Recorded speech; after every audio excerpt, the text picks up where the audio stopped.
Hi again then guys, and welcome to of course another revisiting of a car from Gran Turismo's past, GT6 once again.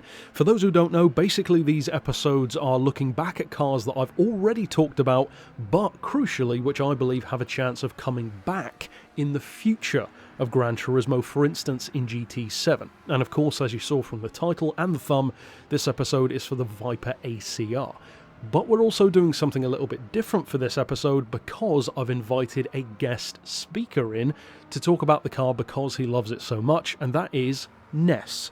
Many of you know him from the Discord chat and also of course from a number of Patreon team collabs here on the channel as well. So without any further ado, over to Ness. Greetings from my bedroom. If this is your first exposure to me and my videos, this is what you need to know. I love the Dodge Viper. The original RT10, the GTS, the SRT-10, the SRT Viper, even cars that are based on the Viper like the Bristol Viper, Devlin GTX, VLF Force 1, etc. I am a massive fan of the car, and I am not ashamed of admitting it. And considering that these reviews are for cars that have a good chance of returning, it only makes sense for me to take a look at the Viper that isn't in sport that has the highest chance, the SRT-10 ACR. Chances are, you've heard HSG extol the virtues of this car in the past, and it's a very highly requested car to come back, and a very popular car.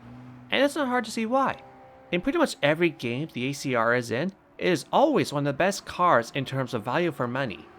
With that said, I hold a certain opinion on this car which I'm not sure how many people share or appreciate. And that is, in my opinion, the Dodge Viper ACR of both 2008 and 2016 is America's Porsche 911 GT2. And here's why. The 911 GT2 is a stripped out, hardcore, track-focused variant of the 911 which requires extreme precision to drive correctly, but when mastered, is so good around the track that it can set numerous lap records. Everything that I said applies to the Viper ACR, a harder, faster, and track-focused version of the Dodge Viper that has proven to set lap records around many circuits. Now, your mileage may vary on whether or not you agree, but the point still stands that this is an outstanding car. My first exposure to how great of a car this is was in Gran Turismo 5. You may not realize it, but GT5 actually has a way of telling how competitive a car is that isn't performance points, albeit only with stock power, and that is levels. It's pretty simple. The higher the number, the better the car is, with level 40 being the highest with the Red Bull. This was done so that you gain experience while playing through career mode, and once you reach a certain level, you unlock the ability to purchase that vehicle with that level, and generally speaking, it was just as good as that level suggested. Going back to the Viper ACR, this was a level 15 car in Gran Turismo 5. To put that into perspective, the McLaren MP412C, the Lamborghini Murcielago SV, and the Ford GT are all level 14 cars in the same game.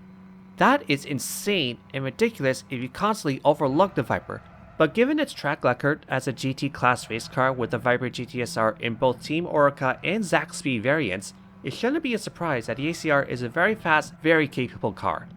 I'm getting ahead of myself. Let's take a look at the specs. Being a Viper, it of course has a very large engine, 8.35 liters to be exact. That puts out 603 horsepower. For a Viper, that is excellent to work with. It also ports out 561 foot-pounds of torque, and surprisingly, it's not that much lighter than the standard SRT-10 Viper, 1552 kilograms. Now it has a large engine, and the wing does add a bit of weight, and there are supercars that weigh around the same, but regardless, that means the horsepower per ton is still 390.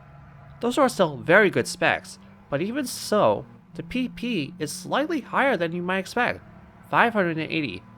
That is only 1 pp less than the MP412C. Although it may not seem as impressive now with the numerous McLarens added, that car is still a legend. It was one of the fastest cars around the Top Gear test track when it was first showcased in the show, and it's a technological feat. The ACR, however, is very old school by comparison. All it really does is add aero enhancements and get rid of certain parts to reduce weight on a car that is already very old school to begin with. However, despite all those things going against it, those changes allow the ACR to set a lap time around the Nurburgring in 7 minutes and 22.1 seconds, 4 seconds faster than the Chevrolet Corvette ZR1. Keep in mind, the ZR1 is superior in terms of real-world specs, and that is where another similarity to the 911 GT2 comes in. Just like that car, the ACR goes way beyond what its initial specs suggests. This is extremely fast all around. In a straight line, around corners, it has the same trackability that made the GTSR dominant. Yes, it is twitchy, but again, when mastered, it is able to take them at such high speeds. And all this isn't taking into account its specs when fully tuned, because when you fit all the upgrades, apply the oil change, and fit a flat floor, this is one of the very few road cars to go over 700 pp. And to top up everything that's already great about this car, the value for money is insane, because despite being supercars levels of amazing, it's only 100 grand. 100 grand! That is a freaking steal. In fact, in terms of value for money, out of 1,200 cars in the game, there is no way this isn't top 5. This has to be. It is incredible. Just like in every game it's in. Gran Turismo, Forza, Driver San Francisco, every game it's in, it's fantastic. Now, this leads on to how all of this will translate to Gran Turismo Sport, because despite all the praise that I'm giving this car, and even though I also love this car so much, as weird and sacrilegious as it sounds, I actually wouldn't want the ACR to come back as much as the Z06 variants about the C5 and C6 Corvettes. I mean, unfortunately thanks to this year's and likely next year's car inclusion schedule, that seems unlikely at this point. But the Dodge Viper GTS and SRT-10 were both added very early on in Gran Turismo Sport's lifecycle, and over 2 years later, despite giving us many classic Corvettes, we still don't have those two Vipers' biggest rivals, which are without a doubt more fitting of a rivalry than the C7 Corvette Stingray and the SRT Viper GTS. It makes me sad, despite being very glad that my favorite car of all time was added only 3 months after GT Sport's release. But going back to the ACR, I'm actually not sure on how they will handle this car's usability. Since it has 603 horsepower, chances are the slider may or may not be dropped to N500 because it's smack dab in the middle of N600 power. I certainly hope it does, because at N500, this could rival Porsche GT3s in terms of how dominant this car can be. That said, I also wouldn't be surprised nor disappointed that this doesn't end up being the OP vehicle it was. Sure, it's a race car for the road, but keep in mind, it's still 1,552 kilograms with great engineering. In a game where each car is treated with more respect and character when driving, it's hard to tell how good the ACR will be compared to said Porsches. Maybe I'm overthinking this. After all, I don't want to come across as a fanboy that says, "There is nothing wrong with the Viper whatsoever." no, of course not. That said, what I do know for sure is that the price will most definitely jump up. It always felt weird that the normal SRT-10 Viper was only a couple of credits cheaper than the ACR, which justifiably asks, why go for the SRT-10 when you can choose a much better ACR instead? Now, the SRT-10 is 100 grand in sport, so the ACR has to be more expensive.